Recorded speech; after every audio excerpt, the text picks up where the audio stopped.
I think we're all reeling from some of the revelations that our senator here in New York, Kirsten Gillibrand, revealed in her latest book of the comments that some of our esteemed senators have made to her recently. I just wasn't surprised. No, I wasn't surprised at all. I've encountered that sort of stuff at the highest level my entire life as a journalist. The stuff people say is unbelievable. It's even to a fellow senator? Oh, come on. But the problem is not that they think it's inappropriate for a fellow senator. The problem is that they think it's perfectly okay. Yes. They think they're giving a compliment. When a senator such as Kirsten Gillibrand, you know, like, oh, like, you even look good fat, Kirsten, after she was pregnant. Like, I don't even know how anybody could think that was okay. But to say it is an indicia of thinking it's okay and going through life with that behavioral model being okay and not having any repercussions.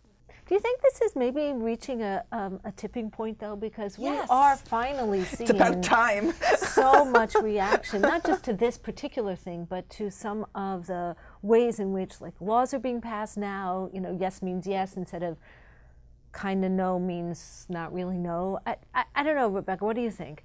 Yeah, I think it is a generational thing to an extent, but the fact that the yes means yes law was just passed in California, requiring colleges evaluating cases of sexual assault to use an affirmative consent standard so that yes had to have been said, not just that no was not said.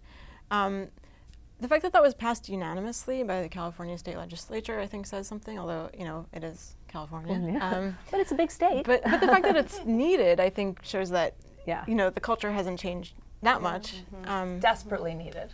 CeeLo Green needs it. But don't you think it's not just sexual assault? I mean, I think sexual assault is something that's way easier to deal with than this constant, the constantly demeaning remarks that we slough. We're so accustomed to that we slough them off, but we're also internalizing them, and it just affects every aspect of our interactions. And what Rachel, what you said about how they think it's okay, I think that's the main. It creates thing, it kind of implicitly shifts the burden onto you to smooth it, to not overreact, to not, because you are instantly, when you're confronted with a comment like that, you have two choices. You can either say, anyhow, and change the subject or try and get out as much as possible, or you can bluntly point out that this is inappropriate, and that is a semi-aggressive act. Right. And certainly, and that's escalation. That's very difficult in a workplace. That's very difficult in, you know, at Thanksgiving dinner. I mean, women are constantly making little quiet pieces in